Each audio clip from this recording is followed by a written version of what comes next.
Lost Land by Z. I didn't even know I could swim, but I had to keep going or I would die. I couldn't remember anything, but one thing is about to pop up in my head. I still had the feeling I shouldn't think about that nightmare. My family was on a trip to go to Germany on the boat from America. I would have never imagined that my brother would push me in the middle of the ocean. I was dizzy. My head was shaking. I kept on swimming for one day. Finally, I found a small land. It was more like an island. I was washed up on the shore of the island. There was a crowd around me when I woke up. They spoke to me, but I had no clue what they were saying. I thought, is it my head that was going crazy or do my ears have some water in them? The answer was no. I was in a totally different country. No one there understood what I said. I stood up and ran to the town.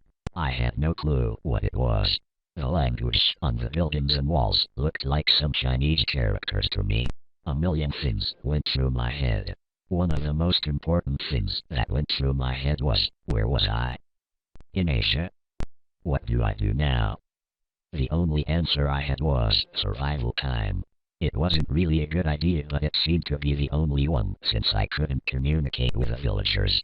First I needed to get wood for a fishing rod to get fish and some fruits. Sometimes I even thought I could be Tarzan #2, just for fun. A few years later, I guess that the people in the village started to understand my language. I sometimes got communication with the villagers and we made a lot of trade so I could live every day. I made a house and survived as long as I could, and I made a child that took over my life, and I told my child everything I learned over my lifetime. Those were my last words. I kept on watching my son, grandson and daughter, and watched all my family getting larger and larger from above their heads. I finally noticed that my whole family made their own village. Over the next 900 years, a civilized colony in a small part of Asia. But I was still mad at my brother.